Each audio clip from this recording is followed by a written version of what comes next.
ज्वाला। गोपीनाथ घुचाओ संसार ज्वाला, गोपीनाथ घुचाओ संसार ज्वाला।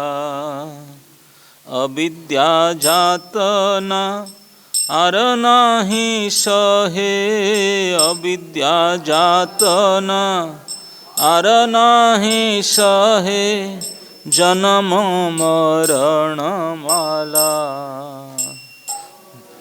जन्म मरण माला। गोपीनाथ आमी तो कामेर दास,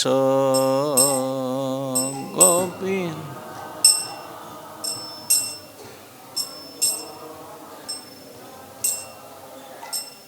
विषय बासना जागिছে हृदये, विषय बासना फांदिছে करम फास, फांदिছে करम फास। गोपीनाथ कবে বা জাগিব আমি,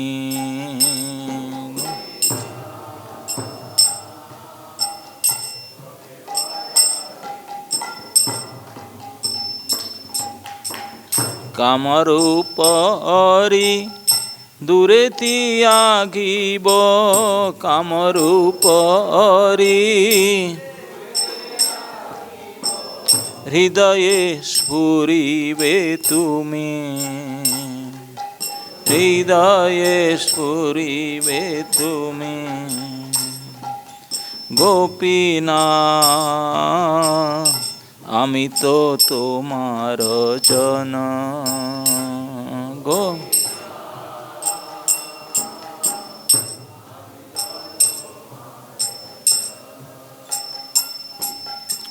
তোমারে ছাড়িয়া সংসার ভচিনু, তোমারে ছাড়িয়া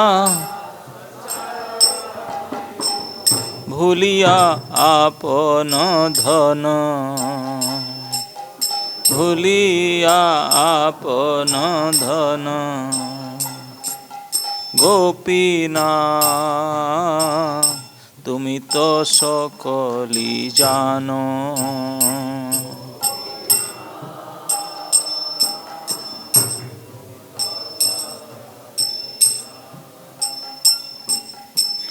আপনার জনে দণ্ডিয়া এখন, আপনার জনে শ্রীচরণে দেহ স্থান, শ্রীচরণে দেহ স্থান। গোপীনাথ এই কি বিচার তব,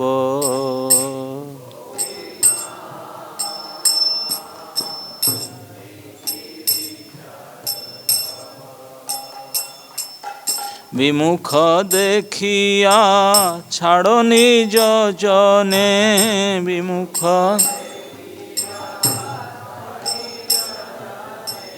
ন করো করুণালব, ন কর করুণালব।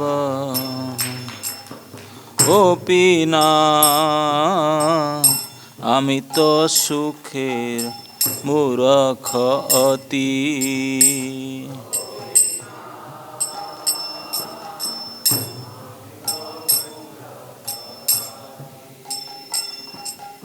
গোপীনাথ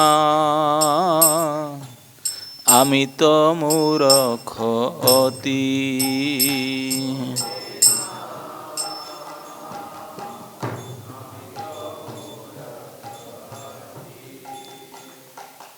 কেসে ভালো হয় কভু না বুঝিনু কিসে ভালো হয়,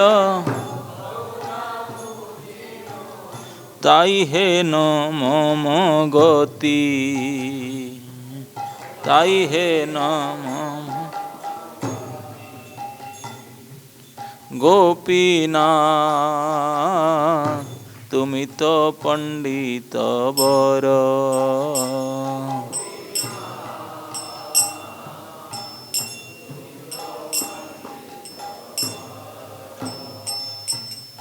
মূঢ়ের মঙ্গল তুমি অনিশিবে,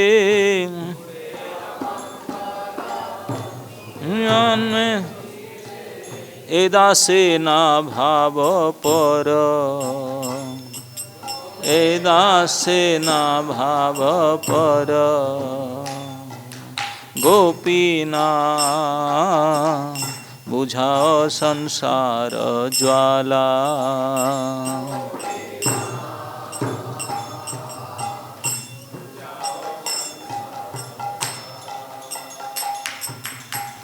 অবিদ্যা যাতনা আর নাহি সহে, অবিদ্যা যাতনা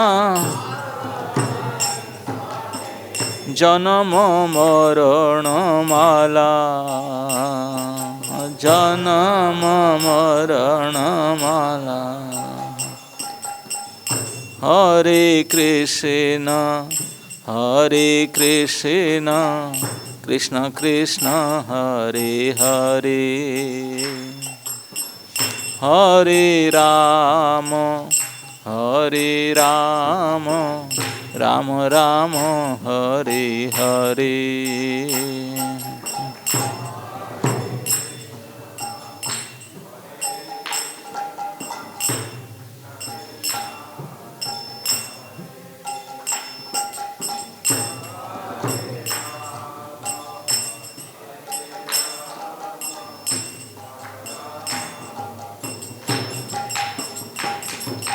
हरे कृष्णा कृष्णा कृष्णा हरे हरे, हरे राम राम राम हरे हरे। हरे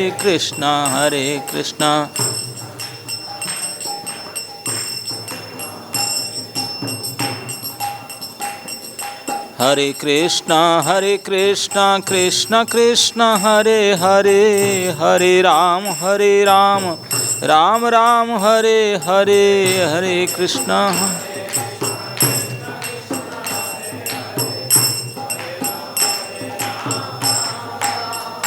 हरे कृष्णा कृष्णा कृष्णा हरे हरे, हरे राम राम राम हरे हरे।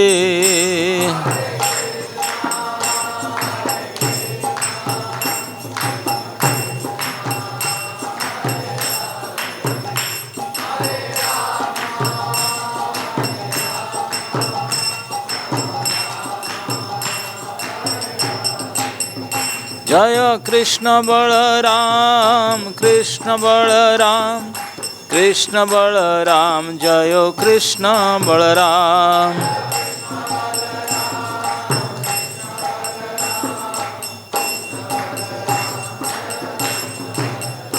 जय राधे श्याम जय राधे श्याम।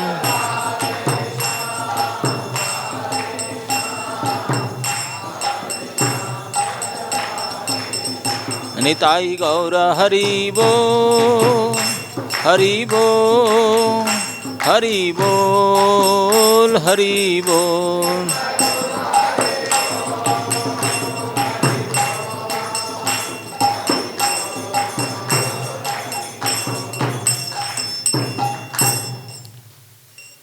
जय ओं विष्णुपाद परमहंस परिव्राजकाचार्य अष्टोत्तर शतश्री श्रीमद् अभय चरणारविंद भक्ति वेदांत स्वामी शील प्रभुपाद महाराज की, समवेत भक्त वृंद की, भगवद गीता यथारूप की, ओम नमो भगवते वासुदेवाय। ओम नमो भगवते वासुदेवाय। ओम नमो भगवते वासुदेवाय। नारायणं नमस्कृत्य नरं चैव नरोत्तमं देवीं सरस्वतीं व्यासं ततो जयम् उदीरयेत्। आज हम लोग श्रीमद् भगवद गीता यथारूप से पंचम अध्याय श्लोक संख्या 21 का चर्चा करेंगे।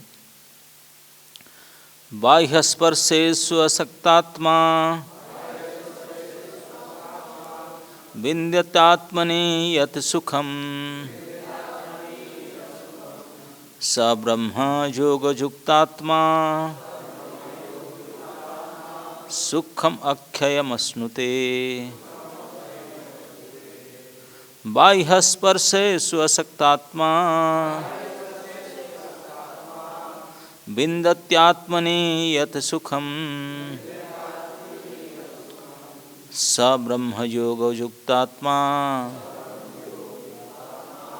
सुखम अक्षयमश्नुते।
शब्दार्थ बाह्य स्पर्शेषु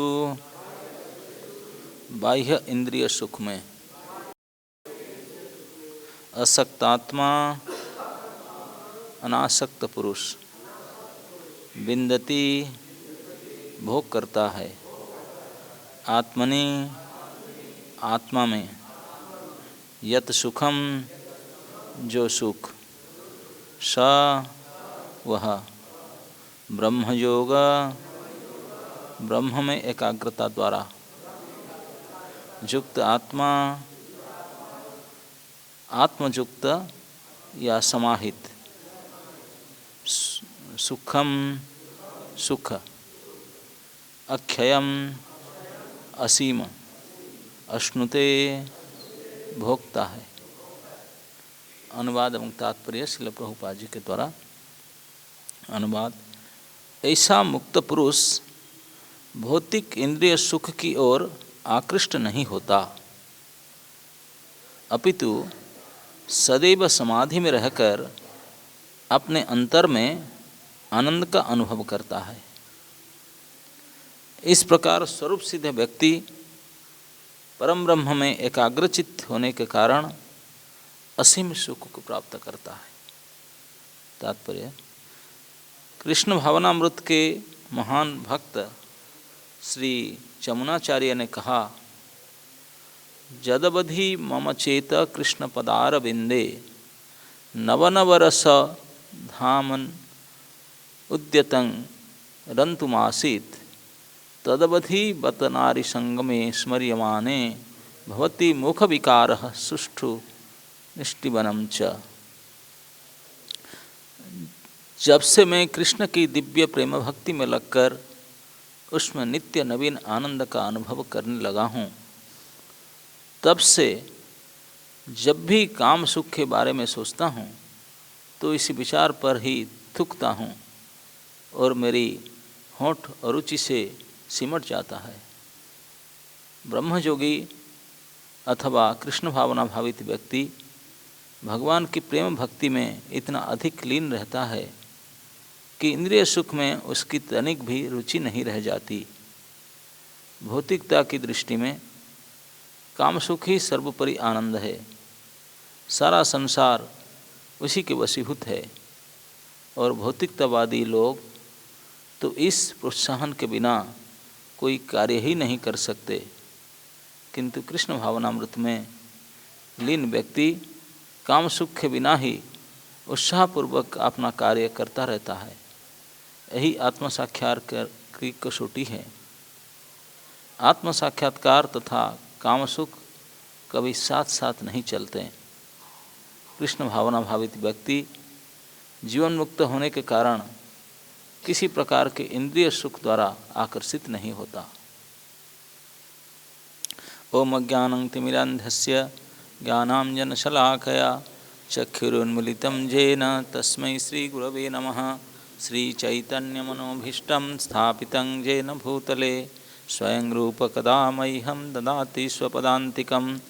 वन्देऽहं श्रीगुरो श्रीयुतपदकमलं श्रीगुरोन् वैष्णवांश्च श्रीरूपं साग्रजातं सहगणं रघुनाथं नितं तं सजीवं साद्वैतं सावधूतं परिजनसहितं कृष्णचैतन्यदेवं श्री श्रीराधाकृष्णपादान् सहगणललिता श्रीविशाखान्वितं च। नमो विष्णुपादाय कृष्णपृष्ठाय भूतले श्रीमते भक्तिवेदान्तस्वामिनिति नामिने। नमस्ते सरस्वती देवे गौरवाणी प्रचारिणे निर्विशेषशून्यवादी पाश्चात्यदेशतारिणे। जय श्री कृष्ण चैतन्य प्रभु नित्यानंद श्री अद्वैत गदाधर शिवासादि गौरभक्तवृंद। हरे कृष्णा कृष्णा कृष्णा हरे हरे, हरे राम राम राम हरे हरे। यहाँ भगवान कहते हैं बाह्य स्पर्शेषु असक्तात्मा विन्द्यति आत्मनि यत् सुखम स ब्रह्मयोगयुक्तात्मा सुखम अखम अस्मत्। ये स शब्द उनके लिए आया है जो इस अध्याय का 18 नंबर श्लोक से चल कर आया है, जो पंडिता समदर्शिना विद्या विनय संपन्ने ब्राह्मणे गविहस्तिनी सुनी चैव स्वपाके च पंडितः। जो पंडित व्यक्ति, जो समदर्शी व्यक्ति है, उन्हीं के बारे में भगवान कहते हैं वो कैसा होते हैं ना, ब्रह्मणी स्थित होते हैं, ब्रह्म में स्थित होते हैं समदर्शी व्यक्ति। ये दूसरे श्लोक में कहें कि वही व्यक्ति ब्रह्म में स्थित होते हैं। और वही व्यक्ति का लक्षण आगे बताते हैं कि वो प्रिय और अप्रिय में सम बने रहते हैं। कोई प्रिय में ज़्यादा खुशी नहीं होंगे, अप्रिय में ज़्यादा दुखी नहीं होंगे, और हमेशा ब्रह्म में स्थित रहते हैं और समदृष्टि संपन्न होते हैं। तो उन्हीं ब्रह्मस्थित व्यक्तियों का पूरा लक्षण बताने के लिए ये श्लोक बताते हैं वो कैसे ऐसे ब्रह्म में स्थित होकर रह पाते हैं। इस प्रमाण को बोलते हैं कि बाह्य स्पर्शेषु असक्तात्मा। बाह्य स्पर्शेषु असक्तात्मा मतलब बाह्य स्पर्श कहते हैं जो वस्तु का उत्पत्ति और नाश होता है उसको बाह्य स्पर्श। जो वस्तु मात्र का बिगिनिंग एंड एंड, उत्पत्ति और विनाश होता है, ये सब बाह्य स्पर्श है। और इस वस्तु इस संसार में भरा पड़ा है, होल मटेरियल एक्सटर्नल वर्ल्ड, चाहे हमारा शरीर कहो, हमारे मन बुद्धि से ले करके, हमारे प्राण इंद्रिय से ले करके, इस संसार में जितने वस्तु जितने पदार्थ है सब कुछ बाह्य है। इस बाह्य वस्तु को हम उपयोग में लेते हैं सुख के लिए अपना, कोई दुख के लिए उपयोग नहीं करता है, सुख के लेते हैं। किस प्रकार? बाह्य वस्तु के साथ संयोग के बिना ना तो दुख ना सुख हो सकता है, क्योंकि बाह्य वस्तु में कोई सुख दुख है ही नहीं, तो जड़ है, मैटर है, उसमें क्या है, कुछ है ही नहीं, जान ही नहीं है। लेकिन उसके संयोग से हमको सुख होता है। संयोग करने वाला कोई चेतन होता है, क्योंकि जड़ तो हिल नहीं सकता, चल नहीं सकता, डोल नहीं सकता।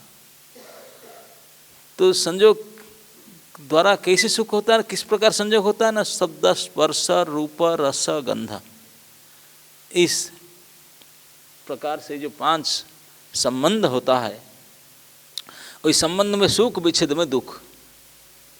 किसी किसी को संबंध में दुख, विच्छेद में सुख भी होता है।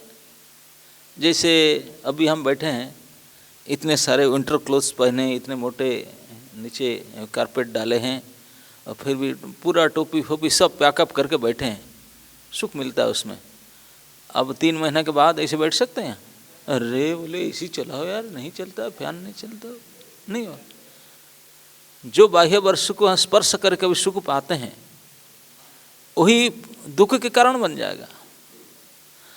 तो ये नाना प्रकार के सुख, नाना प्रकार के दुख जो प्राप्त करते हैं, ये बाहरी वस्तु को कभी स्पर्श करके, कभी सुन करके, कभी सूंघ करके, कभी चख करके, ये शब्द स्पर्श कभी देख करके, रूप, इस प्रकार के बाहरी चीज़ को।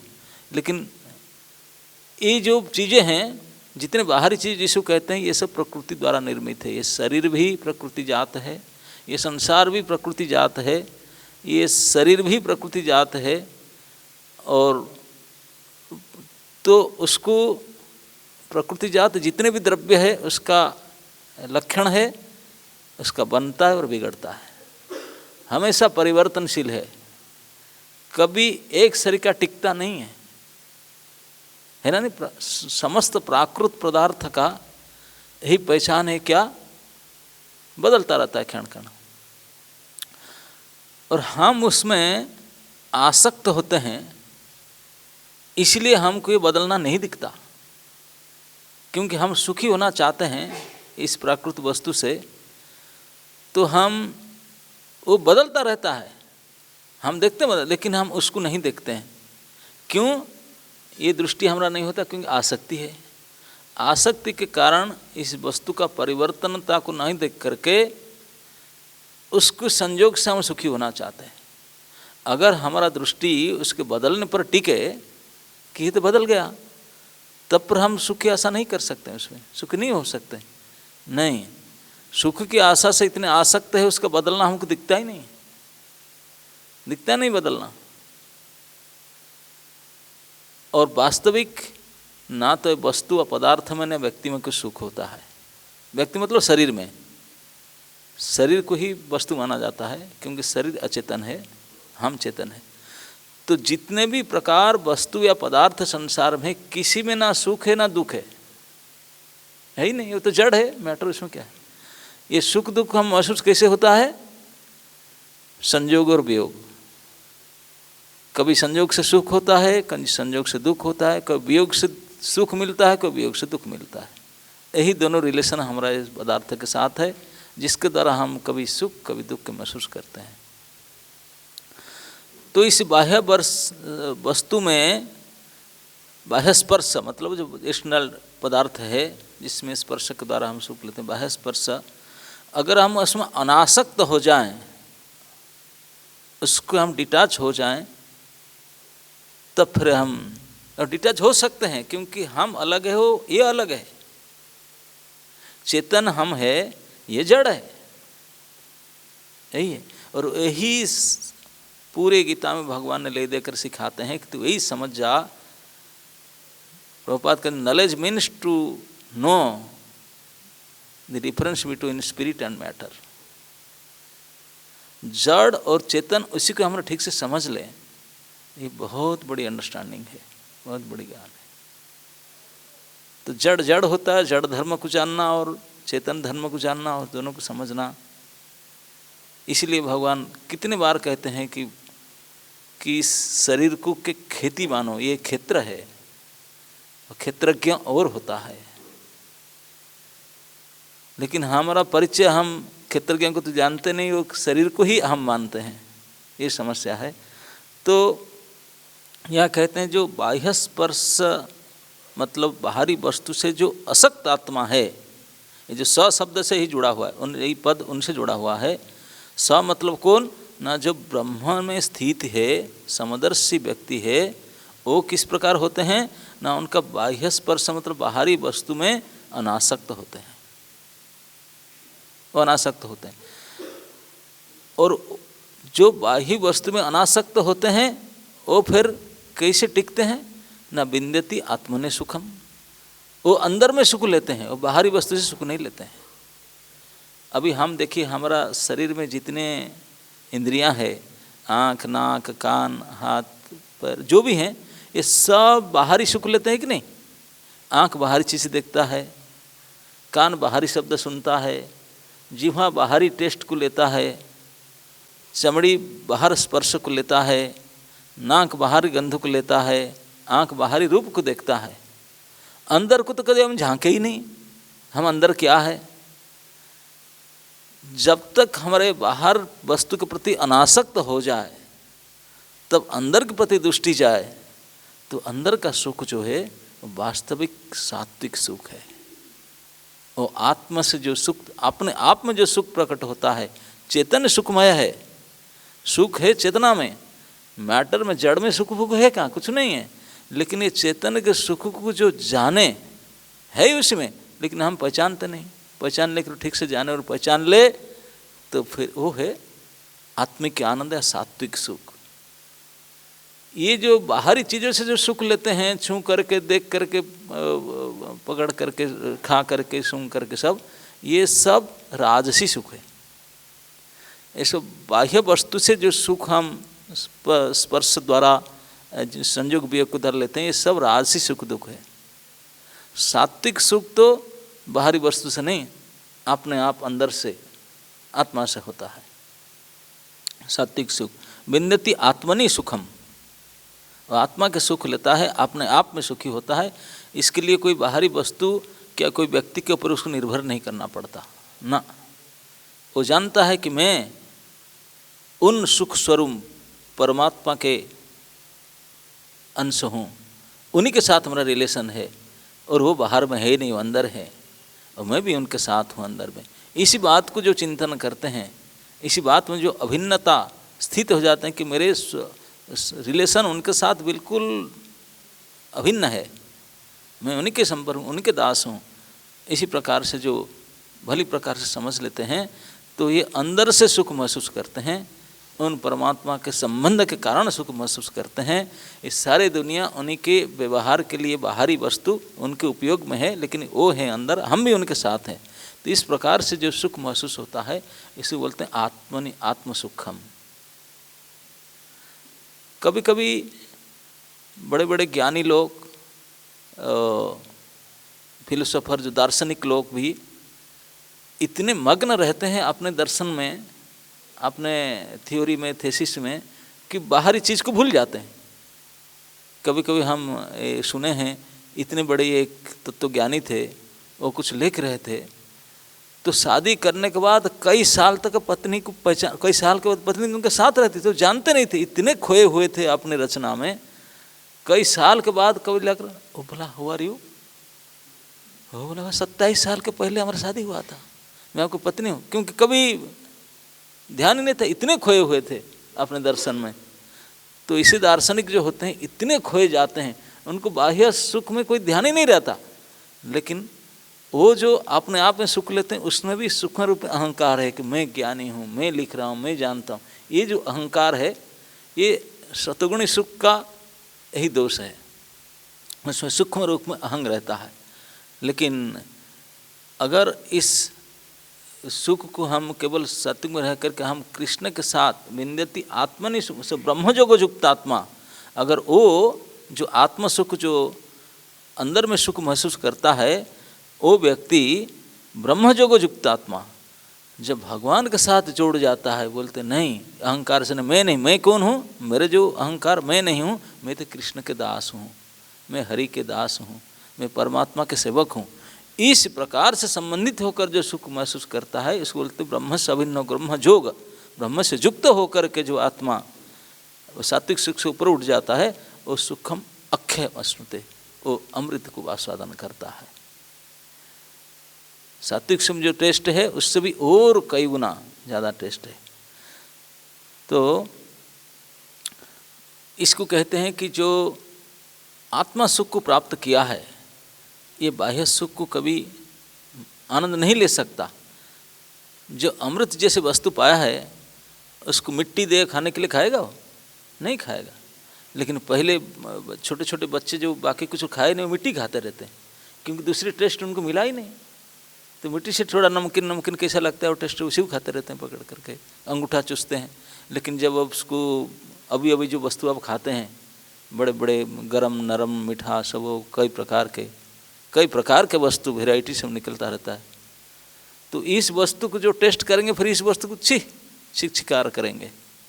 ठीक इसी प्रकार जो आत्म सुख को टेस्ट किया उसका बाह्य सुख से तिरस्कार कर लेगा, बिल्कुल इच्छा ही नहीं होगा। लेकिन होगा कब? सबसे पहले क्या होगा? इसलिए ये दोनों शब्द दिया गया, बाह्य परसेषु असक्तात्मा, फिर ब्रह्मजोग युक्तात्मा। एक में असक्त होगा, दूसरे में सक्त होगा। एक में वियोग होगा और दूसरे में जोग होगा। बाह्य विषय से जब वियोग होगा तब ब्रह्म से जोग होगा। अंधेरा मिटेगा तब आलोक आएगा। जब रात में अंधेरा होता है तो सूरज उगते तो सबसे पहले सूरज उगते ना, सबसे पहले अंधेरा मिटता है। सूरज उगने से पहले अंधेरा मिट जाता है। तो ये जो अंधेरापन है वो अज्ञानता है। वो अज्ञानता जब मिटता है उसके लिए प्रयास करते हैं। जब हम वो ज्ञान के लिए प्रयास करते हैं, जिनका बाह्य स्पर्श के प्रति मतलब परमात्मा के अतिरिक्त जो ये समझ लिया ज्ञान के द्वारा, परमात्मा ही श्रेष्ठ है, मैं उनका है, उनके साथ हूँ और मेरे कोई बाहर की चीज़ आवश्यकता नहीं है। ये सब जन्म मृत्यु सुख दुख ये सब बाहरी चीज़ है। मैं तो नित्य चेतन उन्हीं के पार्ट हूँ, उनके साथ हूँ। जो इस प्रकार के कॉन्शियसनेस में रहता है तो वो चेतना फिर वो बाहरी सुख से कभी उनका मन जाएगा ना, बाहरी प्रति दृष्टि नहीं जाएगा, चिंतन नहीं जाएगा, बाहर से सुख का आशा ही नहीं करेगा। तो बाह्य स्पर्शेषु असक्त आत्मा, वो जो सुख में जिन सुख के कारण यहाँ से अनासक्त होता है, बाहरी वस्तु से अनासक्त होता है, जिन सुख के कारण, ये सुख अगर उसको नहीं मिलेगा कैसे छूटेगा? ये देहजोग, ये संसार नहीं छूटेगा। इसलिए भगवान ऋषभदेव पंचम स्कंद भागवत में उपदेश देकर कहे, प्रीतिर्न जावत मयि वासुदेवे न मुच्यते देहजोगेन तावत। तब तक इस देहजोग, ये संसार संबंधी कार्य नहीं मिटेगा जब तक मैं वासुदेव हूँ, मैं भगवान हूँ, मेरे साथ आपका प्रेम का संबंध स्थापित ना हो जाए। प्रीतिर न जावत मयि वासुदेवे, आपने आपको अंगुली लगाकर कहते थे मैं ही वासुदेव हूँ, वसुदेव पुत्र भगवान कृष्ण के साथ जब तक प्रीति का संबंध ना हो जाए तब यहाँ से प्रीति कटेगा ही नहीं, यहाँ से जुड़ने से ये छूट जाएगा। तो इस भावना जिसको प्राप्त हो जाता है ज्ञान, तो फिर धीरे धीरे उनके बाह्य स्पर्श, बाह्य सुख, बाहरी सुख उसका मिटता है और अंदर से अंदर भीतरी सुख लेता है उन्होंने। तो केवल परमात्मा ही नित्य हमारे संबंधित है और उसके अलावा जितने भी पदार्थ है, वस्तु है, और उसके साथ जब मन बुद्धि इंद्रिय प्राण संयोग जिसी प्रकार शब्द स्पर्श रूप रस के द्वारा जो भी हम संपर्क लेते हैं करते हैं, ये सब बिगड़ता है, बनता है, बिगड़ता है, मिटता है और इसी से हमको सुख दुख प्राप्त होता है। इस प्रकार के उसको क्षणिक और असार जान करके जो परमात्मा के साथ अपने संबंध को पुनर्जीवित करता है तो ही आत्म सुख को प्राप्त करता है। इससे बाह्य स्पर्श से असक्त आत्मा बाह्य एक्सटर्नल थिंग्स से हट करके इंटरनल थिंग्स अपने आप में आनंद को ढूंढता है। और वो जो अपने आप सतगुणी व्यक्ति, सतगुणी सुख जो आत्मा में प्राप्त करता है, वो व्यक्ति अगर ब्रह्मजोग युक्त आत्मा जब ब्रह्म में युक्त हो जाए, भगवान के साथ सचमुच संबंधित हो जाए, तो जो सुख प्राप्त करेगा वो सुख का नाश नहीं है, अक्षय मश्नुते, वो सुख अक्षय आत्यंतिक सुख है। जम लब्ध्वा च परम लाभम, जिस स्थिति को प्राप्त करने के बाद हम प्राप्त मानेंगे कि यही सबसे परम लाभ है, उसके आगे कुछ और मिलने वाला है ही नहीं। जम लब्ध्वा च परम लाभम मन्यते न अधिकम ततः, इस स्थिति को प्राप्त करेंगे मन में सोचेगा उससे अधिक तो कुछ हो ही नहीं सकता। ये सबसे सुप्रीम ब्लिस मैं जिसको प्राप्त किया हूँ उससे बढ़कर कुछ हो ही नहीं सकता। क्यों? क्योंकि कितनी भयंकर से भयंकर गुरुतर दुख की स्थिति आने पर भी हम उसमें कोई घबराते नहीं, विचलित नहीं होते। इसी कारण से मानते हैं ही स्थिति सबसे, ये ब्राह्मी स्थिति है, आत्यंतिक सुख स्थिति है। वो सुख स्थिति क्या है ना, हम जब भगवान के साथ हमारे संपर्क को साथ करके उन्हीं के साथ हम अभिन्न रूप से संबंधित रहें। जोग युक्त आत्मा, किस में जोग होंगे ना, ब्रह्म के साथ। भगवान हम सभी के शरीर में ब्रह्म रूप में विद्यमान है, परमात्मा रूप में, अंश रूप में है।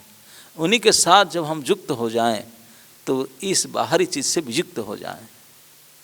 यही श्लोक में बताया गया कि बाहरी चीज़ से वियुक्त हो करके जत विन्दति आत्सुखम, जो आत्मसुख में रहता है, जो सतगुणी व्यक्ति, स वो जब ब्रह्मजोग युक्त आत्मा हो जाता है, भगवान के साथ जुड़ जाता है, तो फिर जो सुख पाता है वो बिल्कुल अमृत अक्षय सुख होता है, असीम सुख भोगता है। हम सब सुख के लिए प्रयास करते हैं, बुरी तरह से सुख के लिए प्रयास करते हैं। ये कोई व्यक्ति ये नहीं कह सकता कि नहीं मैं सुख के लिए प्रयास नहीं करता हूँ, है कि नहीं? कोई नहीं कह सकता, क्योंकि सभी सुखी होना चाहते हैं। और सुखी क्यों होना चाहते हैं अगर पूछा जाए, सुख के लिए प्रयास क्यों करना चाहते हैं, जानते हैं? क्योंकि दुखी है। यही प्रमाण है, दुखी है इसलिए सुख के लिए प्रयास करते हैं। आप बोलो ना I am happy, I am fine, अरे सब बेकार बकवास है। कोई फाइन नहीं है, कोई हैप्पी नहीं है, हो ही नहीं सकता। जो हैप्पी होता तो हैप्पीनेस के लिए क्यों चाहता, है ना? नहीं, अगर आप सुखी होता सुख के पीछे ना पड़ता। हम सब दुखी है यही प्रमाण है, क्योंकि हम सुख चाहते हैं। सुख चाहने का अर्थ हो हम दुखी है। अगर तू सुखी होता सुखी क्यों चाहता? नहीं, तो हम सभी दुखी है। दुखी किस लिए है ना, अभी तक हम बाह्य चीज से संपर्क रखे हैं। बाह्य स्पर्श, मैं जैसे बताया, बाह्य स्पर्श का असली अर्थ है ये पदार्थ या ये वस्तु जिनका बिगिनिंग एंड एंड है, जो परिवर्तनशील है, जो प्रकृति जात है, जो प्रकृति जैसा बनाया गया है। कभी कभी ये वहम होता है, हम लोग ये धारणा रहता है कि जी यहाँ पे बात करते हैं लेकिन बाहरी वस्तु के बिना मनुष्य जी कैसे सकता है? How can somebody live without any matter? वस्तु के बिना, बाहरी वस्तु का बिना जीवन जिया नहीं जा सकता, है कि नहीं? हमेशा हम वस्तु और व्यक्ति बाहरी चीज़ को चाहते हैं, उसके बिना तो एक सेकंड भी काम नहीं बनता। हर चीज़ महसूस करके देखिए, उठते ही तुरंत ढूंढेंगे ये वो, हर कार्य में, हर सेकंड में बाहरी चीज़ के प्रति ध्यान जाता है और उसकी आवश्यकता पड़ता है। उसके बिना जिया कैसे जा सकता?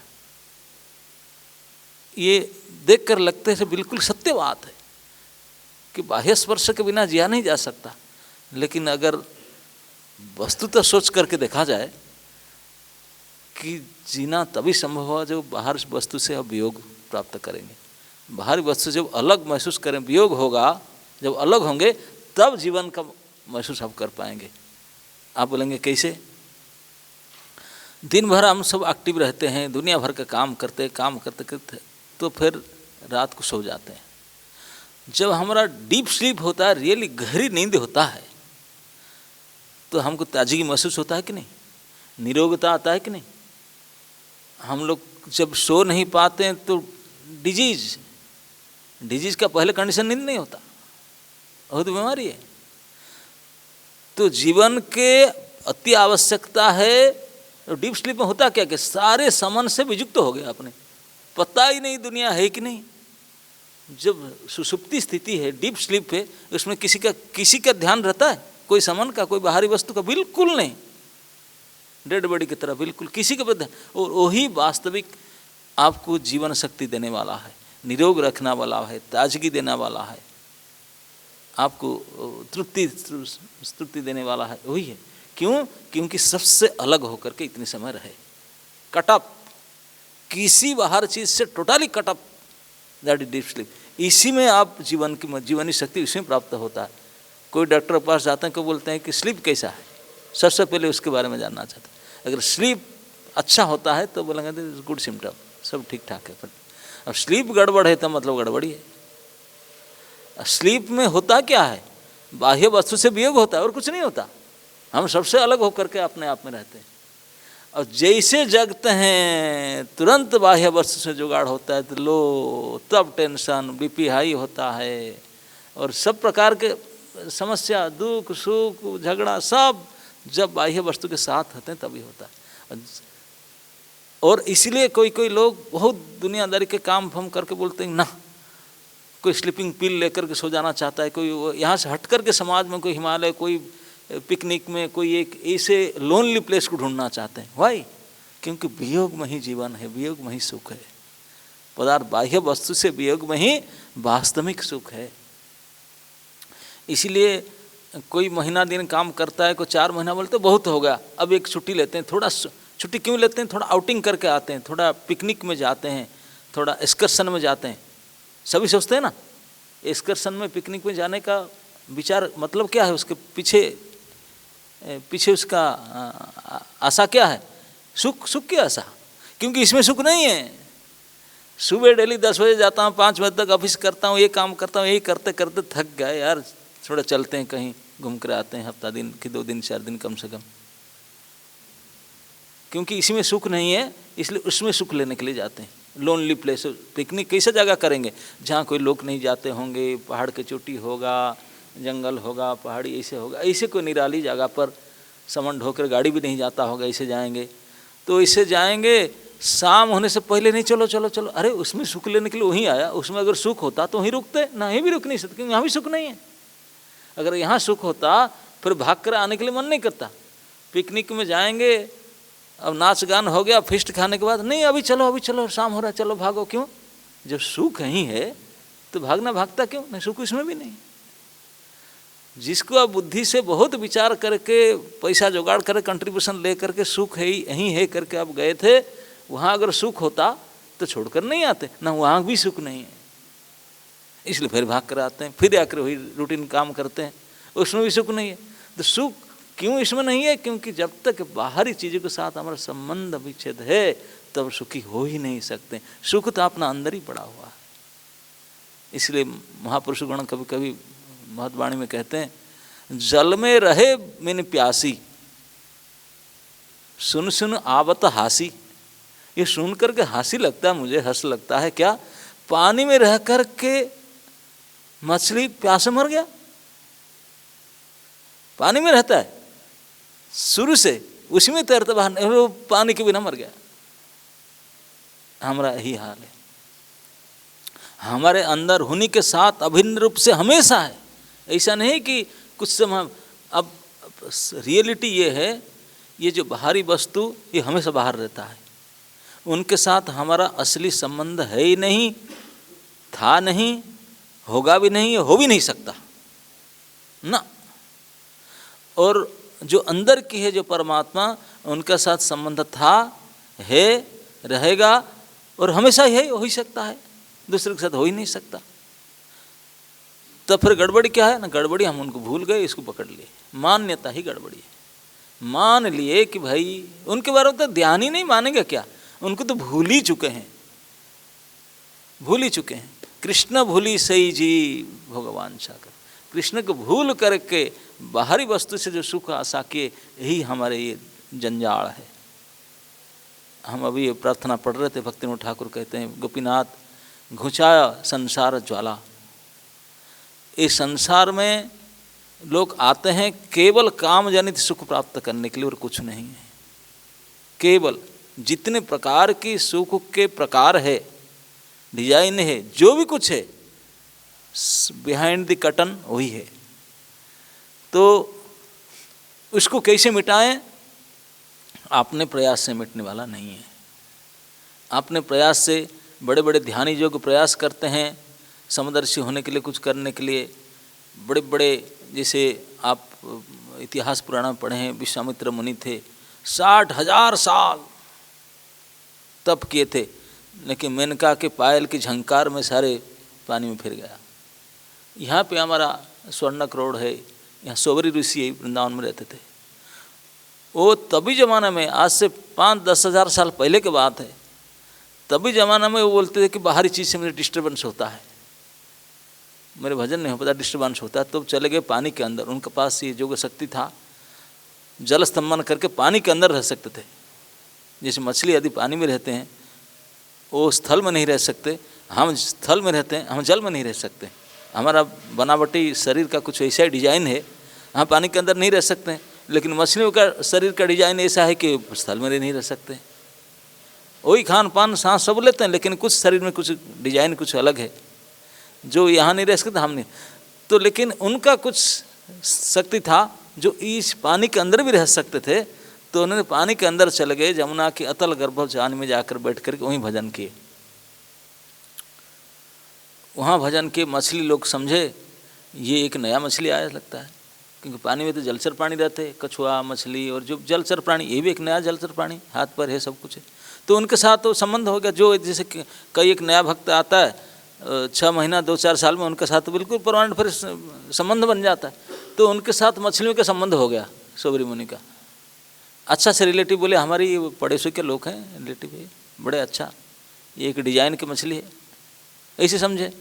और सोबरी मुनि भी उनके साथ रह करके उनके भाषा, उनके चाली चलने को सीख गए। जैसे हमारे कोई बंगाल जाते हैं, 2 साल के बाद बंगाली बोल कर आता है, फिर वही खाना फाना सब राइस डालमा खाता है, भाजी खाता है, सब वही करता है।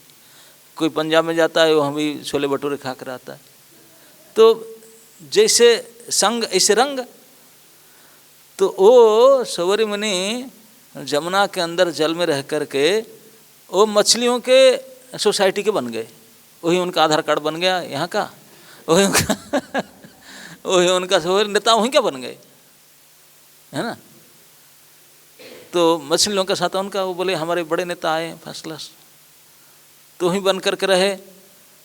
और मछलियों की भाषा भी समझ गए, मछलियों के भाव को भी समझ में आए, मैंने उन्हीं के जैसा होकर रहे। वो भी उनको समझे, वो भी उनको समझे, वो हो जाता है। समझने के लिए कुछ भाषा सीखना नहीं चाहिए, केवल रहना चाहिए संग में। संग में रहने से अपने आप भाव विनिमय को समझ लें, सीख जाएंगे। तो रह करके सीख गए मछलियों का, वो भी उनके साथ सीख गए, उनके सीख गए। और इतने बड़े योगी थे,